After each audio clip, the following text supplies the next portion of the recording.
আপনারা কি জানেন কিয়ামতের ময়দানে আল্লাহর কাছে বান্দা কোন আমল করলে হিসেব ছাড়া জান্নাতে যাবে?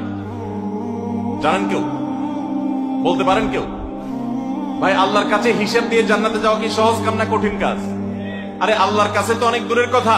আপনি যে প্রতিষ্ঠানে চাকরি করেন তার মালিকের কাছে, উপরস্থ বসের কাছে একেবারে পুঙ্খানুপুঙ্খ করে প্রতিটা পয়সার হিসাব দিয়ে একদম সবকিছুতে পারফেক্টনেস প্রমাণ করা, এটাই তো একটা কঠিন কাজ, দুঃসাধ্য কাজ।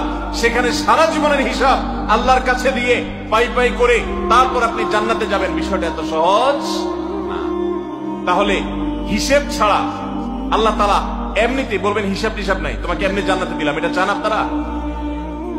দেখুন কোরআনে কারীম আল্লাহ তাআলা বলছেন ইন্নামা ইউওয়াফাস সাবিরুনা আজরাহুম বিগাইরি হিসাব।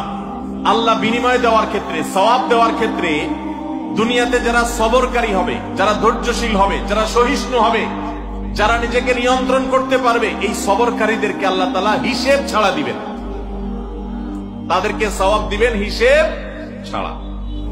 তাহলে আপনি যখন আপনার কর্মস্থলে থাকবেন আপনাকে ধৈর্য ধারণ করতে হবে। আপনি যখন পাবলিক পরিবহনে উঠবেন আপনার মাথা ঠান্ডা রাখতে হবে। আপনি যখন আপনার বাসা বাড়িতে থাকবেন আপনার মাথা ঠান্ডা থাকতে হবে।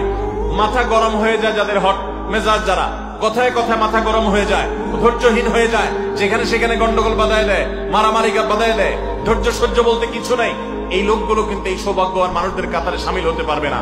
ঠিক একইভাবে দাম্পত্য জীবনে সুখী হতে হলে সবর এবং শকর, এই দুইটা মূল মন্ত্রের কোন বিকল্প পথ খোলা নেই। সেটা স্বামীর জন্য প্রযোজ্য, স্ত্রীর জন্য প্রযোজ্য।